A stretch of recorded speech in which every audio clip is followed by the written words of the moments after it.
Kind of want to watch this one.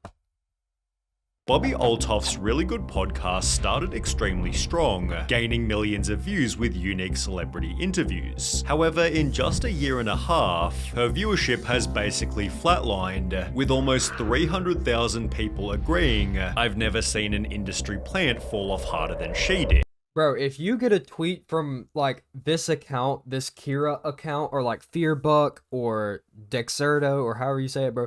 If you get a tweet from one of them, and it's one of these, you're cooked. Like, it's over. It's over. I don't even... How do people even get to the point on Twitter where they hold that much power, where if they tweet about you or put out something about you, you're cooked? Because I have seen over and over again, it's without fail, bro. 2021, making dry sarcastic content on the topic of being a mother. She'd make only 26 videos before beginning the Really Good podcast, to which she'd adapt her dry sarcastic style. I think we look alike. Kind of, but not really. A little. You're like me in a different font. The snippet quickly racked up almost 10 minutes. That's so annoying, bro. I'm gonna be honest, like, I could never for one sit down and listen to a podcast where somebody's doing that. Like, I get that it's a joke, but do we have to drag the joke out over an hour or an hour and a half? Like, is that really necessary? And, like, you can say I'm hating, but, like, that I just don't find it funny. Like, it's not entertaining to me. So if you drag that for an hour, hour and a half, and you do that 15 times, a lot of people like myself are probably not gonna enjoy watching that. Million views. The style was an instant success. This entire interview is like the calmest argument in history, and I love it. The snippets from her next episode went equally viral. The clips did really, really well on TikTok. So I was like, okay, I guess I like have something here. But it was the episode with Funny Marco that completely changed everything. Because not only did the segments again pull crazy numbers, but the full episode gained over 5 million views without a single hate comment anywhere. Yeah, that is the thing, bro. I remember when she was coming up, bro. This was like the first introduction I had to Bobbi Althoff, when she went with Funny Marco. That was the first time I had personally ever seen her. It's rare that two people I've never heard of make me laugh for an hour straight. This was special. This is hilarious. Marco has found the white woman version of himself. This should be a permanent duo. This is just the most cross-cultural, funny, awkward humor. People loved the honest branding of new episode whenever I can get someone to agree to let me interview them, the next of which being a very important person. My video with Marco went very Yes, viral. yeah. Like, Correct. very viral. Then Drake liked one of the videos I had uploaded. Dude, when Drake was trying to slide in that, I think was it DJ Academics that had a list of all of Drake's ops on it? And it's like 30 names, bro. I'll see if I can pull a picture. Dude, Bobbi Althoff is on his list of ops. What did this woman do? Like, it had to be that she wouldn't let him hit, bro. That's gotta be the only reason, bro. Because as much as I dislike her and don't like, there can't be that crazy of a reason why this random woman ended up on Drake's ops list, bro. How did you make the Drake op list? And he followed me. Bobbi therefore tried to get him on. I'm gonna like shoot my shot to Drake. So I was like, when are you gonna come on my podcast? And he just was He said, game right yeah, away. he was ready to do it. Landing Drake as her 4th ever podcast guest. From an entertainment standpoint, the episode was basically perfect. Not only had she landed Drake, And see, this was weird to me when it happened, because I'm pretty sure she's single now. She's divorced now, I think. But I'm pretty sure she was married at this time. She had a husband at this time. And I mean, I get it's for content though. Like I understand that, but you're in the bed. Like, you're not just like, you could have interviewed him in any type of way or capacity that you chose. But you're in the bed with Drake, sipping on what looks like to be some type of alcoholic substance out of a wine glass, for like an hour and a half, having like a intimate conversation. Like, is that not weird? I guess that's probably why she's divorced now. That probably has something to do with it. But Drake knew what he was doing, bro. Hold on. Look at him, bro. Look at this man. This is a man that knows exactly what he's doing. He knows exactly what he's who doing. never does podcasts, but she'd done so in a funny, Yeah, and like intimate Drake never does podcasts, but she can get him. Okay. setting, whilst keeping it calm and relaxed, to the extent that people thought they were just old friends. The fact that you were so calm next to Champagne Poppy, because if I was in a bed next to Drake, I would be freaking out. It therefore gained 10 million views in only 2 weeks, and at If I'm her man and Drake is saying this about my woman, like, that's the title. That you're trying to get people to click, bro. Not me. and added 700,000 no, subscribers to not me. Bobbi's total count. However, as summarized by a tweet reading, Drake giveth and Drake taketh away, Bobbi's interview with Drake began to ruin her reputation. During the podcast, Bobbi had asked, Am I your type? Yeah, that's weird. I'd do it. Thank you. and when Drake No way. That is an insane comment. Am I your type? Yeah, I would do it. That is insane. She says thank you. She says thank you. What do you mean? She has a husband at this point. She's married. I'm pretty sure she has kids. And you're asking Drake if you're his type? And he's talking about I would do it. And you say thank you. And you say thank you. What the hell is wrong with you? Oh my god. This is why you don't have a husband anymore. Like, said that Bobbi my should get with God. his friend, she seemed kind of interested. If I could hook you up with anyone, it would be my dog Smigs. Smigs? Smigs. Smiley. Can you tell me about Smiley? Let me show you a picture of him. Is he well known, or are you just a friend of yours? The funny Marco interview had a similar Dude. interaction, Are you hitting on me? You're not my type. What's your type? with Bobbi stating she started the podcast for the following reason. To have a way to meet people, and the podcast, I was like, I wish I could have collaborate with other people. Meeting new people likely wasn't okay. Okay, so I see what's going on here. I see exactly what's going on here. I ain't even gonna say it. I ain't even gonna say it. sinister, but flirting with famous musicians seemed to annoy her husband, who filed for divorce You good fucking man. Good fucking man. Oh my only- god. 6 days after. The same month Drake was a guest. Oh my god. Thank god this man is not a cuck. Dude. I respect the hell out of this guy. She recorded the podcast with Drake. To Oh my make matters God. worse, Bobbi also admitted I flew all the way here You did. I really do appreciate on my that. daughter's first birthday You missed your daughter's first birthday. For to be here. Regret. I'm sorry. You missed your daughter's first birthday to go lay in the bed with Drake? What? Bro. I mean, she sounds like a shitty person. To be honest, she sounds fucking terrible. Like, and there is no remorse on this face, bro. She does not give a fuck that she skipped her daughter's first birthday. Like, I get you might want to skip like their 23rd birthday, or you might want to skip their 32nd birthday. What is wrong with you? You're skipping your child's first ever birthday of their life.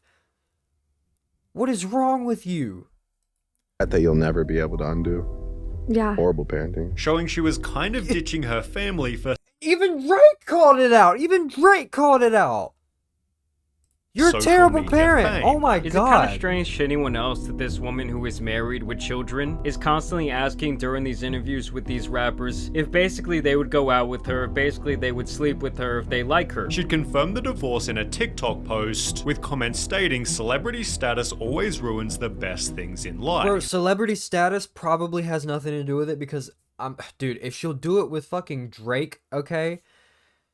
It was only a matter of time before it happened with somebody that does not have as much status, okay? I will put it as simply put as that, bro. Oh my god, I actually do not like this person. On Reddit, people stated, she got famous and he stayed the same. Few marriages survived that, whilst the rumors likely didn't help. did Bobbi Althoff cheat with Drake quickly became a mainstream narrative, suggesting a conspiracy was when Bobbi deleted the podcast, with Drake and Bobbi both unfollowing each other on Instagram. Dave Portnoy from Barstool Sports therefore sent her a text. "My girlfriend says you hooked up with Drake and got divorced. I am saying that is not true." Bobbi replied, "I'm not commenting publicly, but off the record, you're right, that is not true." She'd share the text to her story, adding, "I did not want to do this podcast in the first place, and now so much negativity is coming." She didn't want to do the podcast. What do you mean you didn't want to do the podcast in the first place? You really seemed like you wanted to do the podcast when you were hitting on Drake. It really seemed like you from wanted to do it it. then. I'm going to leave it alone after this, but this is the uncensored DM between Dave and I, although despite denying the rumors, the narrative was set. Bobbi Althoff left her husband to thot around with rappers. Would you This is date someone that crazy. looks like me? Because there's just a person What does that mean? like looks exactly like me. They have a twin. Maybe. If I had a twin, would Maybe. you date them? If she was like cool and like, The damage this did to Bobbi's image could be seen on her husband's Instagram, with comments reading, "Sorry that your ex sold you out for clout and fame," after which everything Bobbi did became some kind of drama. For example, she'd do a podcast with Lil Yachty, with people calling her ungrateful after she said this. I walked into his Well, I house and it kinda was like super awkward because like those, though. he's really kind of awkward. He didn't even like say hi to me. He's just sitting there with like his two assistants, and then he comes up, he's like, "Oh hi," gives me like a half hug, and I'm just like, "Hi," then goes back to his spot, and I'm like, "Dude, I don't even want to do this." I'm texting my friend like, "Ashley, I need to leave. This is so awkward. I don't want to, like, what am I doing here?" Okay, isn't your whole thing? Yeah, okay, it's right here. She wants to make awkward content and then puts Yachty on blast. Shaking my head. Yeah, that's literally, bro. Your whole thing is doing the awkward, like, offensive, like, dry, rude humor. And somebody matches that energy, and you've got to get out of there all of a sudden. I She do wants to not make like this awkward fucking person, content and then puts Yachty on blast. Shaking my head. Gave her a platform and now she's shitting on y'all. See what happens? People then claimed that her fast rise to fame was orchestrated by her management company, I'm pretty sure somebody at WME started help pulling the strings to set all this in motion. who also managed some of the people who appeared on Bobbi's show. Well, you got a great agent, and you got a great agency, and you got great guests. Bobbi simply Oh my trolled God. A great agent, Mark Cuban. and you got a great agency. Dude, Mark Cuban's feet are disgusting. Oh my God, dude. Put some shoes on. At least wear some socks.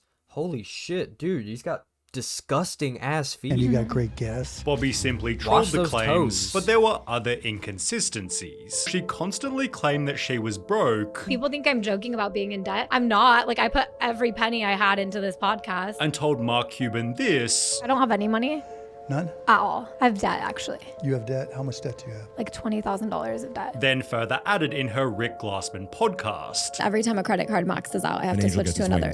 I have like 2 cards maxed out right now, so hoping to pay them off soon. However, people realized she spent $500 on Chloe sandals. She is not broke, she is broken. Also noting that her husband was a millionaire who had 170,000 students who'd bought his $43 course. Eventually, Bobbi also revealed that the podcast wasn't serious. So when you interview these people, you're not Bobbi necessarily. No, yeah, I'm just like a really dry person. Deleting more of the magic that first made her interesting. We mentioned that when she first interviewed Marco, Dude, so basically, it's like she put on this character, and everybody originally messed with this character, and then, to me, what it sounds like is that the character and the person started coming together, and that people realized, oh wait, I don't like the person. there were no negative comments. However, 3 months later when Reddit asked thoughts on Bobbi Althoff, there wasn't a single positive comment. Annoying ASF and not funny at all. I can't stand her, don't find her funny, and find it odd that rappers are always her target to pick on like she's better than them. Gives me the Yeah, that's ick. also I watched weird. a few of her interviews. I just don't find her funny or charismatic enough to pull off the shtick. I can see why she's popular though. This kind of awkward cringe humor is having a moment. Only 4 days after that Reddit thread, it was reviewed as the not so really good podcast, which stated the content itself is boring. The episodes also lack direction and a central theme, probably because they only consist of small talk. The podcast fails to deliver anything substantial or thought. Oh my God, this article is absolutely ripping through her podcast.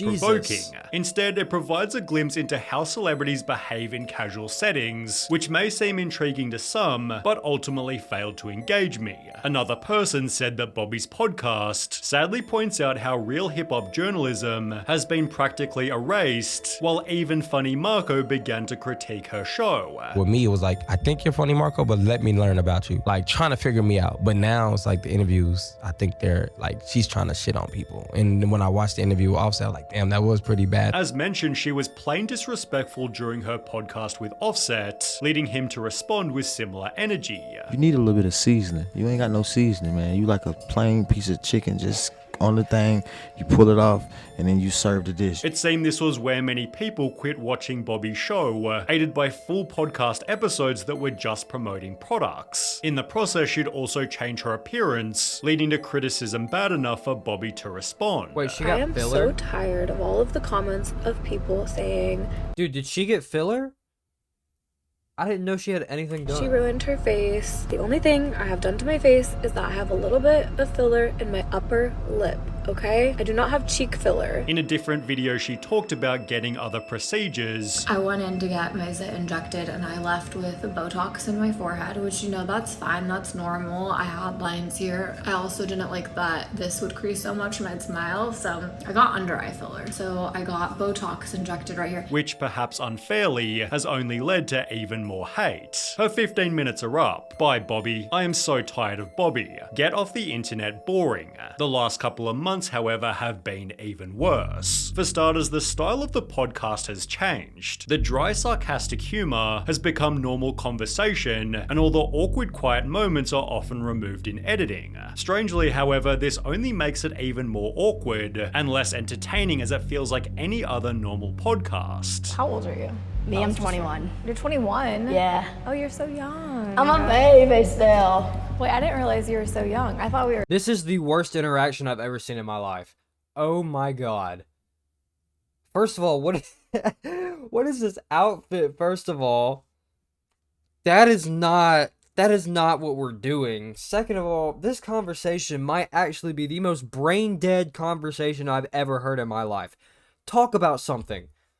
Oh, you're a baby. I'm so young. Can you talk about anything else? Now I feel really old. How old are you? I'm 26. You're not really old. This entire interview feels like they are making small talk while waiting for something. No, yeah, that's literally like how... No, that full interaction was when you meet somebody new and it's like through a mutual friend, and that mutual friend leaves or like goes to the bathroom or goes to another room or something, and you're stuck with that person that you don't know. And you have to make some kind of small talk with them. That's literally what that is, bro. That is so painful. She'd also do an episode with Dax Flame, in which she was way ruder than any Which he does it so much better than she does. Because she's rude about it. Like, she's mean. Nobody likes that. Like, Dax Flame is so wholesome, bro. I love Dax Flame. He's a good kid. He's never had a day of trouble in his life. Other podcast. What is something fun that makes interviewing someone fun for you? Just having good conversation. Okay, yeah, I love good conversation. Do you? Mm-hmm. Cause okay, the way that he acts, bro, I'm gonna just put this plainly out there, and I'm sorry if anybody disagrees or doesn't like me for saying this, but I'm just gonna say it. The way that she comes off, bro, she comes off as a bitch. Like, she comes off as a bitch. Like, that's all I can say. He just comes off as like awkward and like socially like doesn't really understand like social cues. That's how he comes off. She just straight up comes off as like, oh, I'm better than you. Like, this egotistical attitude. Like, I do not like that at all. Couldn't tell. This genuinely was not even an interview. This was like bullying the nice kid and making him feel horrible in any way. Then 2 months ago, she did this video here, which, judging by the dislike ratio, was yet another doozy. And then wait, so has the internet turned on Bobbi Althoff? Like, is that the general consensus? Because I haven't heard anything about her in like genuinely like, I don't know, a couple months. Like, is she still relevant? Like, am I the only one? I guess not. this video of a girl talking about how much she made from her podcast, and I mentally decided that she made like at least $300 a year on her podcast alone, and I was like, that's what I need to do next. Like, I need a podcast. I saw how much someone made and thought, that's what I need to do. Wow, what a passionate and inspiring individual. Toward the start of her career, Bobbi joked, not more money though, and that's all that matters in the world, but it seems that's now her actual philosophy. Okay, so this woman is just generally a 100% verified, certified gold digger. Like, that's all this is, right? Like, she just cares about money. That's crazy, bro. I She didn't give a fuck about her 1-year-old daughter's birthday. She didn't give a fuck about her husband. She doesn't give a fuck about the people that she interviews. But she's got all this gold right here, all this gold. With money, Yeah, I am fuck on a this lifelong bitch. journey to get money. I love money's nice. It's amazing. Ever since doing the interview, Bobbi's viewership has significantly slowed. Her reputation is far from perfect, whilst her interview style has simply gone stale. Dude, Bobbi Althoff There's is a terrible person. She is an absolutely terrible person.